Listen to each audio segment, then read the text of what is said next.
Vexra Cathala stomped through the corridors of Nexus Station, her massive 7-foot frame barely fitting through the standard-issue doorways.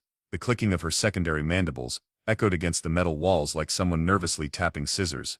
The sound alone was enough to send most beings scurrying for cover. "Excuse me," she said in what she thought was a pleasant tone. It came out as a guttural growl that made a passing Malorian merchant squeak in terror, dropping his inventory pad before fleeing in the opposite direction. Vexra sighed, a sound like air escaping from hydraulic brakes.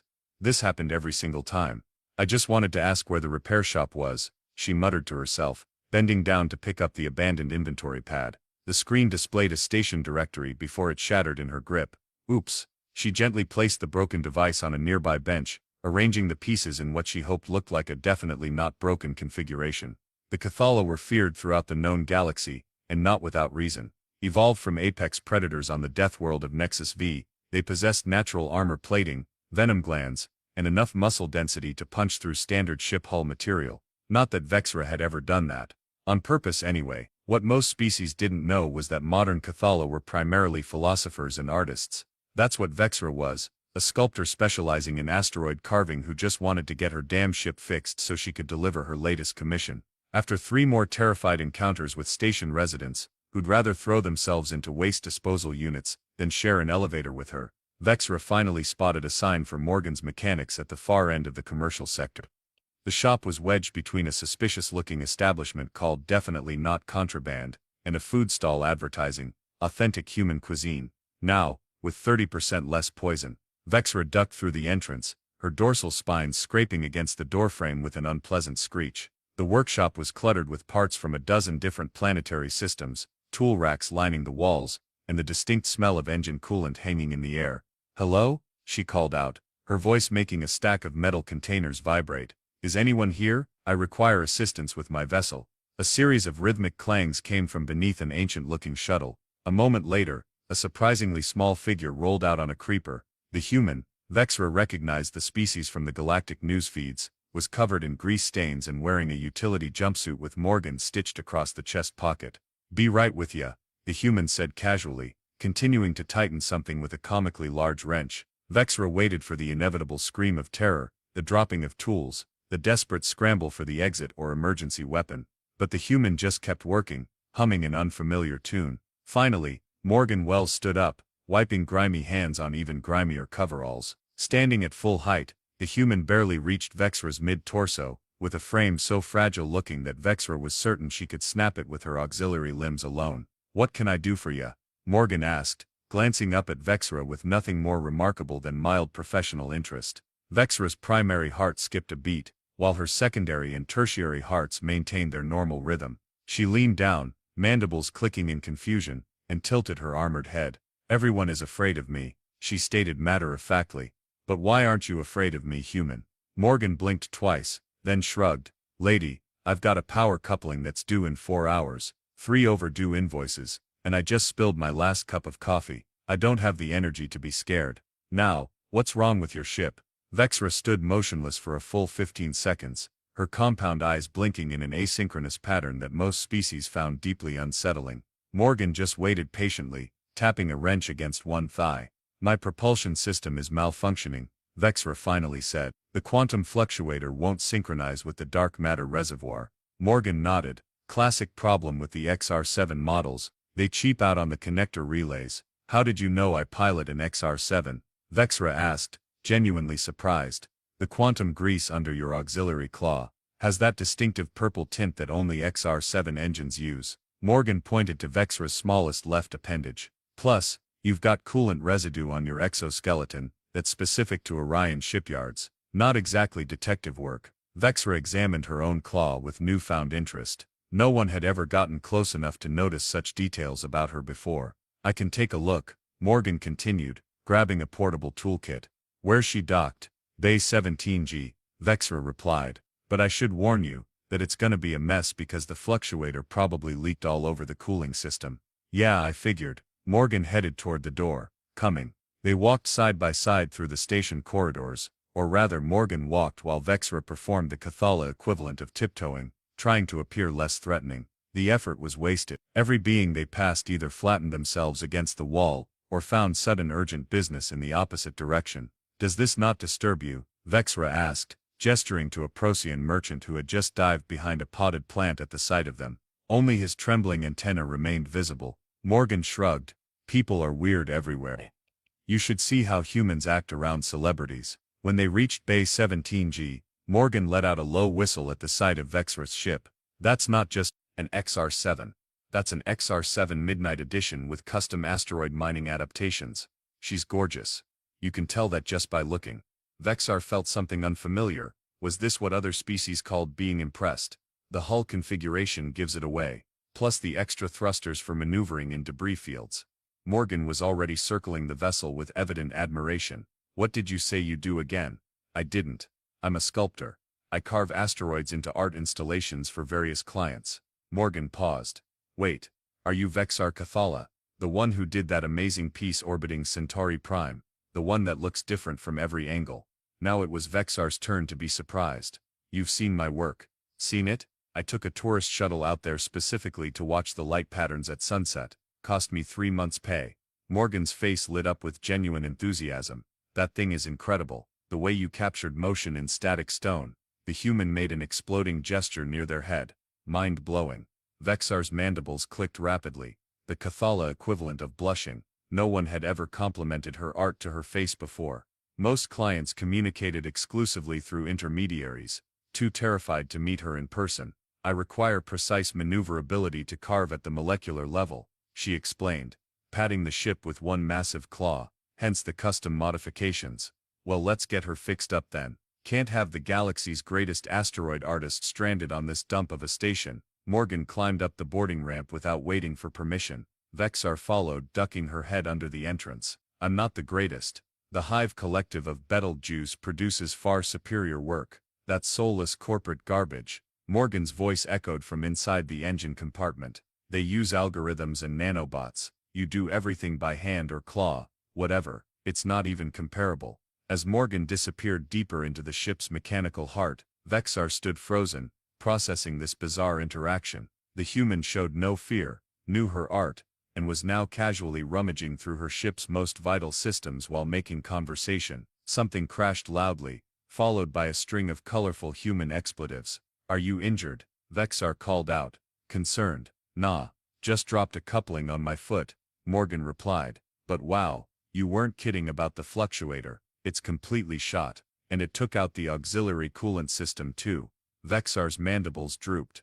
Can it be repaired? Morgan's head popped out from the access hatch, face streaked with multiple colors of mechanical fluids. Oh sure, but I'll need parts, specialized ones, and time. I'm scheduled to depart tomorrow for an important commission. Not happening, Morgan said bluntly. Not unless you want to end up as a pretty debris field. Tell you what, the station's emergency sirens suddenly blared to life, cutting off whatever Morgan had been about to propose. Red warning lights began flashing throughout the bay. Attention all station residents and visitors, boomed the overhead announcement system. Hostile vessels approaching. This is not a drill. Security personnel report to designated areas. All civilians proceed to emergency shelters. Morgan climbed out of the engine compartment, wiping greasy hands on already filthy coveralls. Well, that's not good. Vexar's secondary spines bristled reflexively. Pirates. Probably. This sector's been seeing increased raids from the Krell collective. Morgan was surprisingly calm. They must be getting bold if they're hitting a station this size. The emergency lighting cast an ominous red glow across both their faces as they stared at each other. The repair job suddenly the least of their concerns. The nearest shelter is 3 sections over, Vexar said, already calculating the fastest route. Morgan glanced at the nearby viewport, just as several sleek predatory ships dropped out of FTL uncomfortably close to the station. Something tells me we might not make it in time. The station shuddered as the first volley of weapons fire connected with the outer shields. Emergency klaxons blared with renewed urgency. We need to get to a shelter, Vexar insisted, her massive frame already turning toward the bay exit. Morgan glanced at the repair bay's external monitors, which showed the approaching Krell ships, sleek angular vessels bristling with weaponry. Those aren't normal pirates. That's a coordinated assault team. All the more reason to evacuate. Vexar's mandibles clicked nervously. No time. Morgan was already moving, but in the opposite direction, deeper into the repair bay. Those ships are targeting the station's defensive systems first. Standard Krell tactics. They'll breach within minutes. How do you know Krell tactics? Vexar asked reluctantly, following the human. Let's just say I wasn't always a mechanic. Morgan yanked open a storage locker and began rummaging through it. The station security force is understaffed and undertrained. The Krell will cut through them like butter. The station rocked again.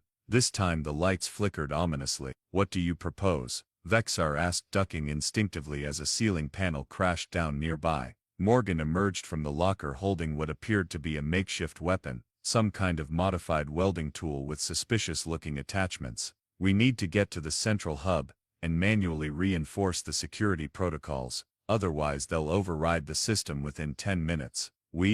I am an artist, not a warrior, Vexar protested, though her species' natural weaponry suggested otherwise. Morgan gave her a look that somehow combined desperation with amusement.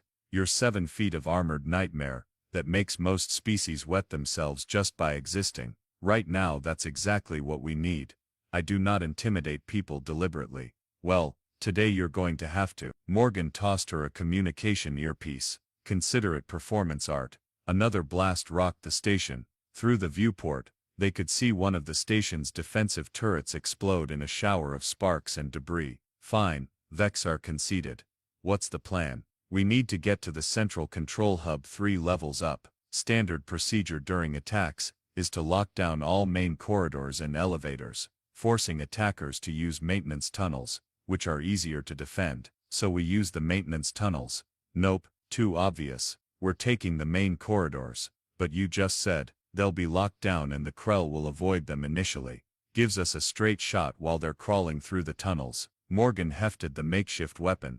Plus anyone we encounter will likely be Krell infiltrators who boarded earlier. And what do we do if we encounter these infiltrators? Vexar asked, though she suspected she already knew the answer. Morgan grinned. That's where you come in. Just be yourself. 5 minutes later, they were moving through the eerily deserted main corridor. Emergency lighting cast long shadows as they advanced cautiously. The station's artificial gravity fluctuated occasionally, causing loose objects to float momentarily before crashing back down. They turned a corner and came face to face with a trio of Krell operatives, reptilian humanoids with enhanced cybernetic implants visible along their scaled skin. All 3 froze at the sight of Vexar. Hello, Vexar said politely, her voice reverberating in the enclosed space. She took a small step forward, her crest extending to its full intimidating height. The lead Krell operative made a strangled noise, dropped his weapon, and bolted in the opposite direction. His companions followed a split second later. Morgan stared after them. That was actually easier than I expected. My species has a history with the Krell, Vexar explained, retracting her crest. Several generations ago the Krell attempted to colonize our homeworld. It ended poorly for them. The collective memory persists. Useful. Morgan checked the corridor ahead. Let's keep moving. They encountered 2 more groups of infiltrators on their journey upward. Each time Vexara's mere presence sent the attackers into full retreat. By the 3rd encounter she had begun to embrace her role, adding an elaborate mandible display that Morgan assured her was completely terrifying in the best possible way. They reached the central hub to find the door sealed with an emergency lockdown protocol. Can you break it open? Morgan asked, gesturing to the reinforced door. Vexar examined it. Yes, but it will take time and make considerable noise. Time we don't have. Morgan pointed to a nearby status display showing the station's shields failing.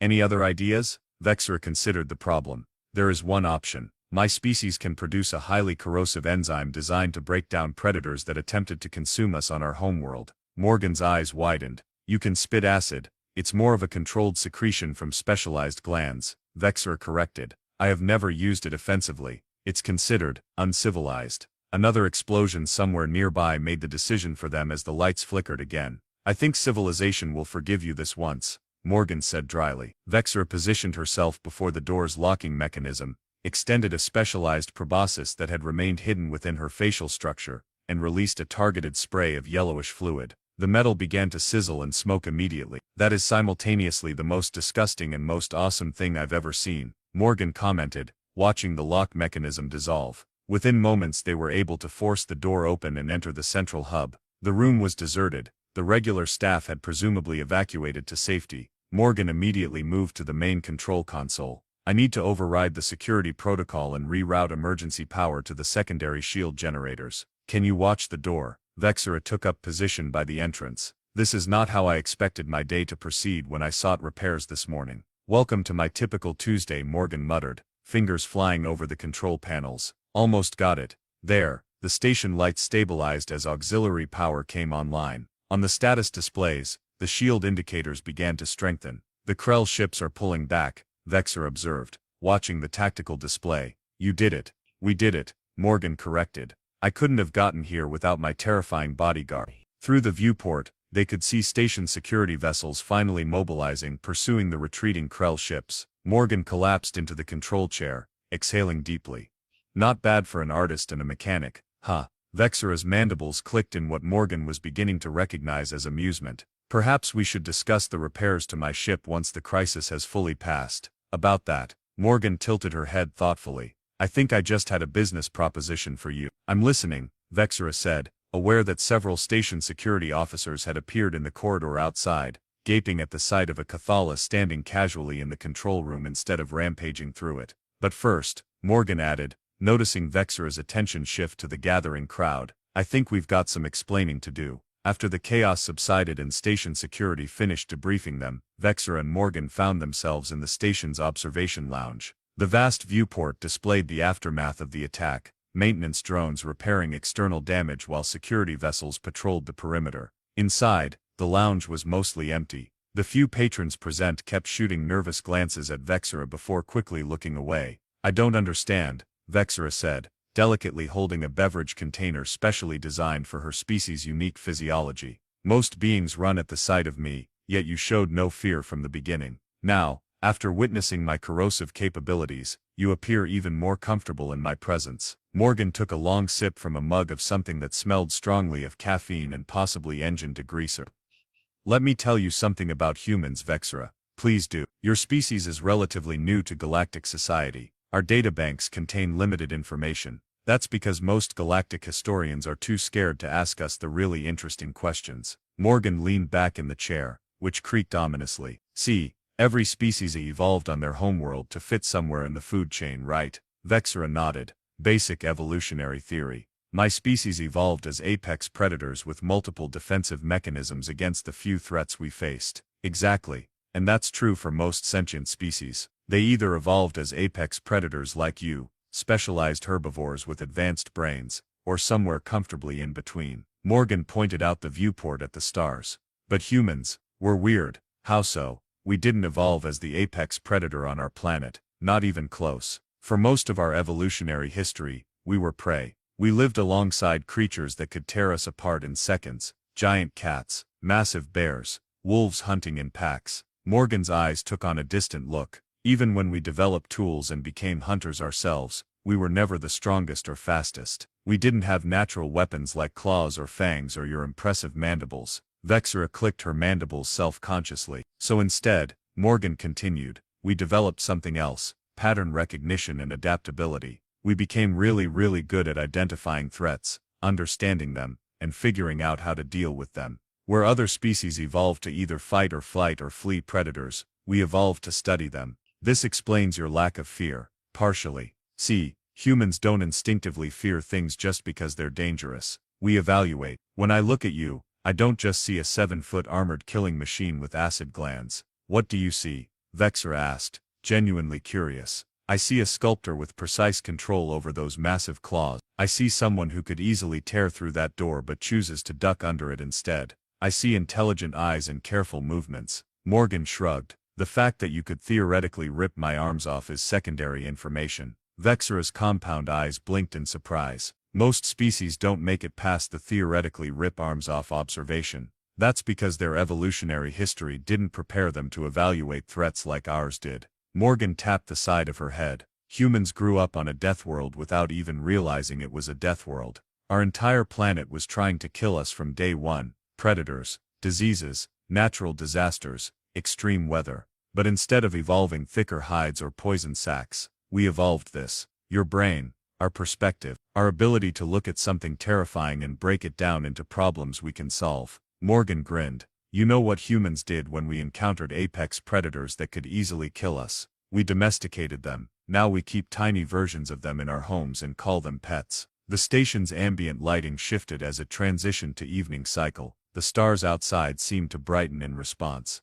There is an old story on Earth, Morgan continued. A human child finds a deadly snake. Instead of running away, the child picks it up, thinking it's beautiful, not understanding it's venomous. When adults rush to save the child, they're amazed to find the snake calmly wrapped around the child's arm, not striking. Is this meant to suggest I am the snake in this scenario? Vexra asked, her tone wry. Morgan laughed. No, it's meant to illustrate that fear is learned. That child hadn't been taught to fear snakes yet. I wasn't taught to fear Cathala because humans were exploring our own solar system when your species joined the Galactic Council. By the time we met your kind, we'd already encountered dozens of species that could theoretically kill us. And yet your species has thrived, because we're curious instead of cautious. It's our superpower and our fatal flaw. Morgan's expression grew more serious. The truth is, Vexra, humanity's greatest evolutionary advantage isn't our intelligence, it's our ability to normalize the abnormal. Put a human in any terrible situation, give them a few days, and they'll start making jokes about it. Vexra considered this. During the crisis today, you made several humorous remarks while we were in considerable danger. Exactly, classic human coping mechanism. Morgan drained the last of her beverage. You want to know why I'm not afraid of you? Because I've already categorized you in my mind. You're not a monster, you're just Vexra, the asteroid artist with the cool ship and impressive mandibles who needs her quantum fluctuator fixed. For perhaps the first time in her adult life, Vexra felt something unexpected, a sense of being truly seen beyond her intimidating exterior. Not feared, not avoided, just accepted. That is, Vexra struggled to find the right words. Oddly comforting. Yeah, well, don't get too comfortable. Your ship still needs major repairs, and after today's excitement, I'm guessing parts are going to be even harder to come by. Morgan checked her communication device. Speaking of which, I should check in with station operations. They're organizing repair teams, and I've got the skills they need. Before Morgan could leave, the station's alert system activated again, not the urgent klaxons of earlier, but a persistent warning tone. Attention all station personnel and visitors, the announcement system boomed. Internal systems breach detected. Possible remaining Krell infiltrators. Security teams report to level 7. All civilians remain in secure areas. Morgan and Vexra exchanged glances. Level 7, Vexra noted. That's where the life support systems are located. And if the Krell disable those, Morgan didn't need to finish the thought. You were saying something about a business proposition earlier. Vexra asked, rising to her impressive full height. Morgan smiled grimly. How about we discuss it on the way to level 7? After you, human, Vexra replied, mandibles clicking with newfound purpose. I believe we make a surprisingly effective team. Level 7 was eerily quiet when Morgan and Vexra arrived. Emergency lighting bathed the corridors in a pulsing red glow, casting long shadows that danced across the walls. The life support control center lay at the end of a long hallway, its entrance conspicuously unguarded. No security teams yet, Morgan whispered, clutching her makeshift weapon. That's not good. The announcement was only moments ago, Vexra replied, her voice naturally lower than usual. Perhaps they haven't arrived, or perhaps they've been intercepted. Morgan tapped her communicator, but received only static. Comms are being jammed. Definitely not good. They approached the life support center cautiously. The door was ajar, another bad sign. Morgan pressed herself against the wall and peered around the edge. 4 Krell, she reported. They're installing something on the main console. Some kind of device. A bomb, Vexra asked. Worse, looks like a neural interface bypass. They're not trying to destroy the station, they're trying to take control of it.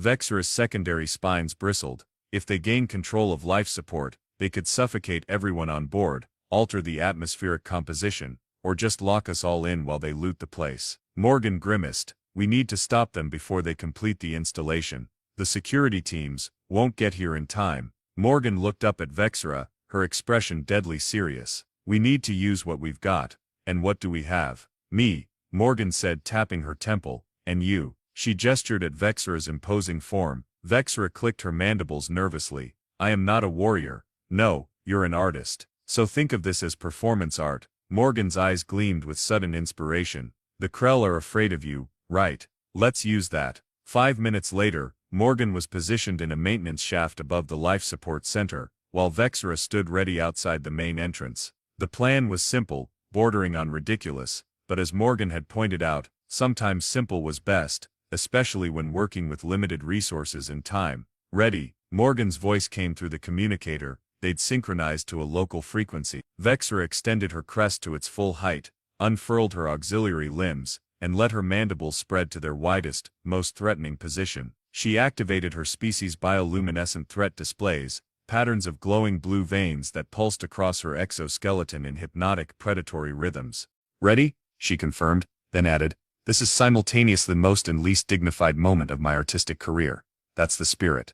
3, 2, 1, now." Vexra threw her head back and released the Cathala battle cry, a sound that had evolved to paralyze prey on her homeworld, a multi-tone shriek that resonated at frequencies specifically designed to trigger fear responses in most vertebrate nervous systems. Then she charged through the door. The effect was instantaneous and almost comical. 3 of the 4 Krell infiltrators froze in primal terror, their scaled skin paling to a sickly gray. The 4th, clearly the leader, managed to draw a weapon, but his hand shook so violently that the shot went wide, scorching the ceiling.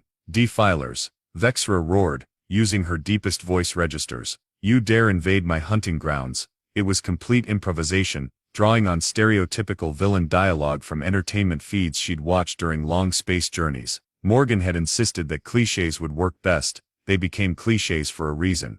The Krell leader backed up against the console, his weapon still raised but trembling dramatically. "Stay back. We have explosives." "Explosives." Vexra laughed, a sound like grinding metal that she'd practiced while Morgan was positioning herself.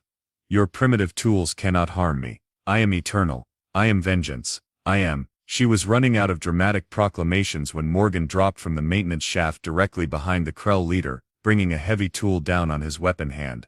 The gun clattered to the floor as he howled in pain. The other 3 Krell, still paralyzed with fear, didn't even notice Morgan until she had already reached the console and yanked out the neural interface device they'd been installing. "No," the leader shouted, lunging for her. Vexra moved with surprising speed for her size, interposing herself between Morgan and the attacker. She didn't even need to strike him. The Krell leader simply bounced off her armored hide and fell backward. "You were saying?"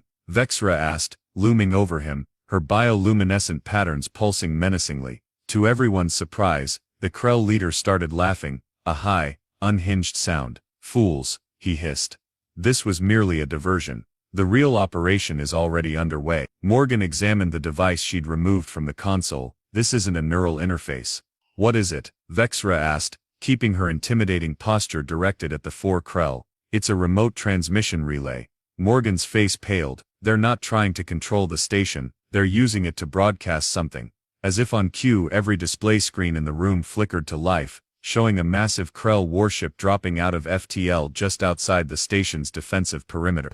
Unlike the smaller raiders from earlier, this vessel was a dreadnought-class destroyer, bristling with weapons that could vaporize the station with a single volley. "The first attack was just to test your defenses and plant our operatives," the Krell leader gloated. "Now the real assault begins." Morgan frantically worked at the console. "They've locked out the defense systems from here.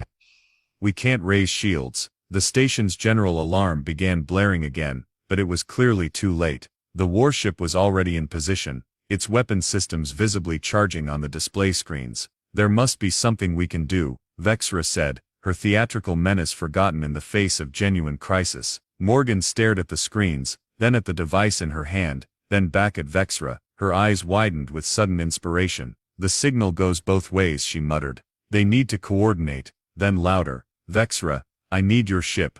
My ship. It's not operational, not to fly it. I need its transmitter array." Morgan was already heading for the door. "It's our only chance." They left the Krell infiltrators secured with improvised restraints and raced through the station toward docking bay 17G. As they ran, Morgan explained her desperate plan.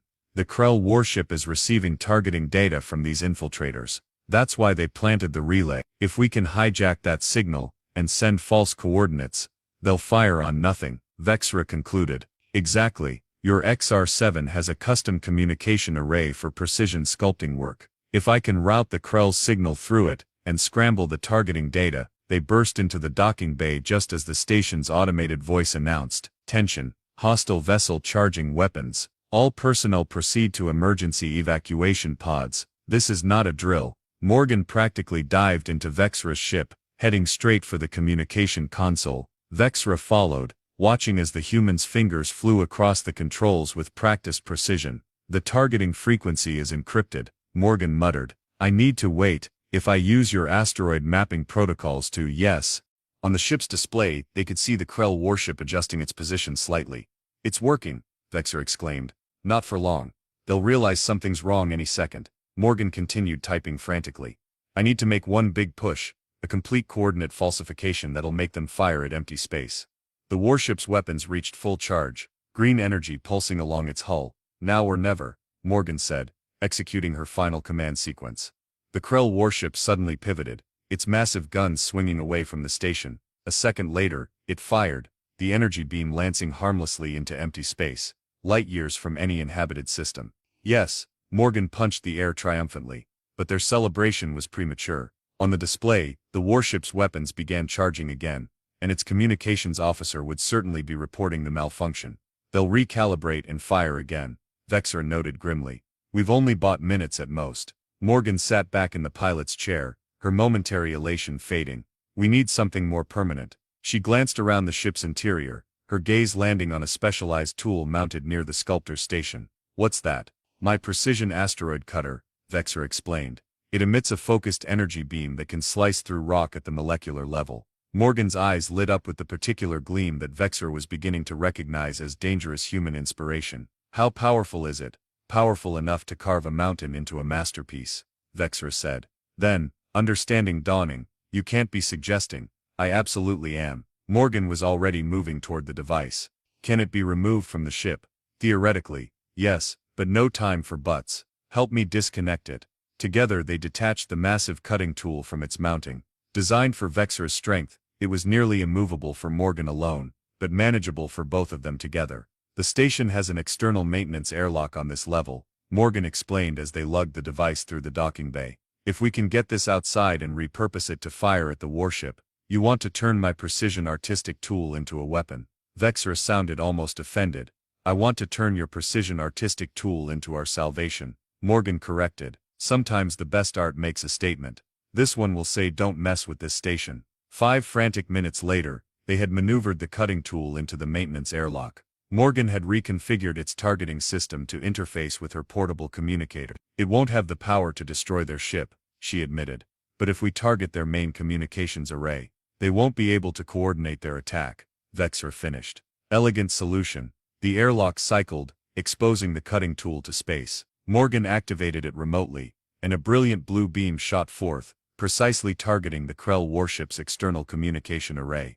The beam sliced through the array with surgical precision, severing it from the hull. On their monitoring screen, they could see confusion erupt across the Krell vessel. Without communications, it couldn't receive targeting data or coordinate its attack. After several tense moments, the warship's engines flared, and it retreated into FTL, disappearing from the system. Throughout the station, cheers erupted as evacuation orders were cancelled, and the all-clear was sounded. Morgan looked up at Vexra, a tired but genuine smile spreading across her face. Not bad for an artist and a mechanic. Huh. I believe we have expanded our professional qualifications today, Vexra replied dryly. Though I will need a new precision cutter. About that business proposition I mentioned earlier, Morgan said, collapsing against the wall in exhaustion. I think I've just found my new business partner. 3 weeks after the Krell attack, Morgan stood in the newly expanded workshop of Wells and Cathala Specialized Repairs and Security Solutions. The sign outside had taken 2 days to paint properly. Vexra had insisted on doing it herself, claiming that if they were going into business together, the signage should at least be aesthetically pleasing. The station had undergone significant changes since the attack. Security protocols had been enhanced, defense systems upgraded, and most notably, the general attitude toward Vexra had shifted dramatically. Being recognized as one of the station's saviors had transformed her reputation from terrifying monster to terrifying monster who's on our side. She still scared most people, but now they smiled nervously while being scared. Morgan was putting the finishing touches on Vexra's ship when the Cathala ducked through the workshop entrance, carrying a large crate. The replacement parts have arrived, Vexra announced, setting down the crate with surprising gentleness for someone who could bench press a shuttle, including a new precision cutter with several upgrades. Great, I've almost got your propulsion system back online, Morgan wiped greasy hands on her coveralls, a new pair with the business logo that Vexra had designed. Should be space-worthy by tomorrow. Vexra's mandibles clicked in what Morgan now recognized as her version of a pleased expression. Excellent. I've received 3 new commission requests this week alone. Fame has its benefits. Morgan grinned. Save the galaxy once and suddenly everyone wants an asteroid sculpture. I believe it was only a space station, not the entire galaxy, Vexra corrected, though her eyes showed amusement. However, these new clients specifically requested delivery in person. Apparently meeting the artist has become part of the appeal. Morgan raised an eyebrow. Look at you, going from social pariah to celebrity. It is an adjustment. Vexra moved to a workbench where her tools were laid out with meticulous precision. Though I notice they still request meetings in open spaces with multiple exits. Baby steps. A notification chimed on the workshop's comm system. Morgan checked the screen and whistled. Well, looks like we've got our first official security consultation request. The Procyon Merchant Guild wants us to evaluate their flagship's defense systems. Us? Vexra asked. I know nothing about security systems. No, but you know about looking intimidating while I talk about security systems, Morgan countered. Besides, you'd be surprised how many security flaws you can spot with an artist's eye for detail. Vexra considered this. I suppose my perspective could be valuable. That's the spirit. Morgan tossed a specialized wrench in the air and caught it. Between your reputation and my technical know-how, we'll be booked solid within a month. The station's public address system interrupted their conversation. Attention all residents and visitors. The memorial service for those lost in the recent attack will begin in Central Plaza in 30 minutes. All are welcome to attend. A somber mood settled over the workshop. Despite their success in preventing catastrophic destruction, 8 station personnel had lost their lives during the initial assault. We should attend, Vexra said quietly. Morgan nodded. Let me clean up first. 20 minutes later they walked side by side through the station corridors toward Central Plaza. Unlike their first journey together weeks ago, the path didn't clear dramatically before them. People still moved aside. Vexra's size made that a practical necessity, but now there were respectful nods, occasional waves, and even a few brave souls who approached to express gratitude. Miss Cathala, a small Malorian child, called out, breaking away from her parent to run toward them. The parent made a reflexive move to stop the child, then hesitated, watching carefully instead. Vexra stopped, crouching down to reduce her intimidating height. Yes, little one, I made this for you. The child held up a crudely formed sculpture made of what appeared to be food ration packaging. It's you and Miss Wells saving the station. Vexra delicately took the offering, studying it with the same attention she would give a commissioned masterpiece. The proportions are excellent, she said seriously. You have captured Morgan's determined stance quite accurately. The child beamed. Are you still scary? The parent made a mortified sound, but Vexra merely clicked her mandibles in amusement. I am, she confirmed. But being scary isn't always bad. Sometimes it's quite useful, like when bad guys come. Precisely. Vexra carefully tucked the child's artwork into a specialized compartment in her exoskeleton. Thank you for the gift. I shall display it in our workshop. As they continued toward the plaza, Morgan nudged Vexra with an elbow. Look at you, making friends with the locals. Next thing you know, they'll be asking for autographs. An unlikely scenario, Vexra replied, though she seemed pleased. Though I admit this is preferable to causing panic everywhere I go. The central plaza was already crowded when they arrived. A temporary memorial had been erected, displaying the names and images of those lost in the attack. Station officials were preparing to speak, setting up at a small podium. As Morgan and Vexra found places at the back of the gathering, the station's administrator spotted them and waved them forward. They want us up front, Morgan said, surprised. I would prefer to remain here, Vexra replied. My height will obstruct others' view. Before Morgan could respond, the administrator was already walking toward them, mic in hand. Ladies and gentlemen, beings of all designations, the administrator announced. Before we begin our memorial, I'd like to acknowledge 2 individuals whose bravery prevented this tragedy from being far worse. Morgan Wells and Vexra Cathala, would you please join me? A spotlight swung in their direction as the crowd turned, applauding. Morgan glanced at Vexra, who stood frozen, mandibles clicking rapidly in what Morgan now recognized as anxiety. You okay? Morgan asked quietly. I am unaccustomed to positive attention, Vexra admitted. Just be yourself. Well, maybe yourself minus the acid-spitting parts. The ceremony was brief but moving. The administrator recounted the events of the attack, specifically mentioning their role in preventing the Krell warship from destroying the station. When they were invited to speak, Morgan kept it short, deflecting most of the credit to the security teams and emergency responders. When it was Vexor's turn, she stood silently for a moment, her imposing figure casting a long shadow across the podium. "I came to this station seeking repairs for my ship," she began, her deep voice carrying easily across the plaza. "I expected as usual to be feared and avoided. Instead, I found something unexpected, a human who saw beyond appearances, and a community worth protecting." She paused, mandibles clicking softly. "My species is often judged by our capacity for destruction. Today, I am honored to be judged instead by our capacity for creation and preservation." The crowd's applause was genuine and enthusiastic. As they left the podium, several people approached Vexor directly, some still keeping a cautious distance, but making the effort nonetheless. Later, as they walked back to the workshop under the artificial evening lighting, Morgan chuckled suddenly. "What amuses you?" Vexor asked. "Just thinking about that first day when you walked into my shop and asked why I wasn't afraid of you." Morgan grinned up at her partner. "Bet you never expected it would lead to saving a space station, starting a business, and becoming a local celebrity." "Life is full of unexpected trajectories," Vexor agreed philosophically. "Though I still have not received a satisfactory answer to my original question, which was, why weren't you afraid of me, human?" Morgan considered for a moment, then shrugged.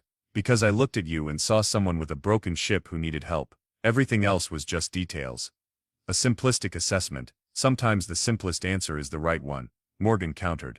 "Besides, being afraid of you would have been a lot of work, and I was already behind on 3 repair jobs." Vexor's mandibles clicked in genuine amusement. Pragmatic as always, they reached the workshop door, the new sign gleaming under the corridor lights. "So," Morgan said, hands on hips, surveying their expanded business space, "ready for our next adventure? I hear the Aldebaranian Mining Consortium is having trouble with pirates in the outer asteroid belt. They might need both artistic and security consulting."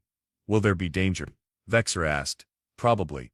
Will we need to improvise questionable solutions with limited resources?" "Almost certainly." "Will you make inappropriate jokes during moments of crisis?" "Guaranteed."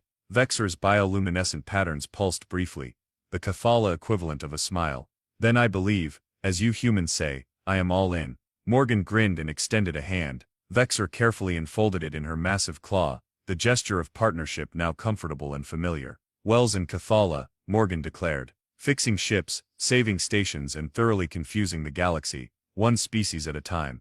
An accurate, if somewhat dramatic mission statement," Vexor agreed. As they stepped into their workshop, the station's public address system chimed with an incoming transmission. "Attention, urgent request for Wells and Kathala security solutions. Please respond to Docking Bay 42, immediately." The partners exchanged looks. "After you," Vexor said, gesturing toward the door. "No," Morgan replied with a grin. "After you, sometimes it helps to make an entrance." Vexor straightened to her full, intimidating height, extended her mandibles in their most impressive display, and nodded. "Indeed, let us not keep our clients waiting."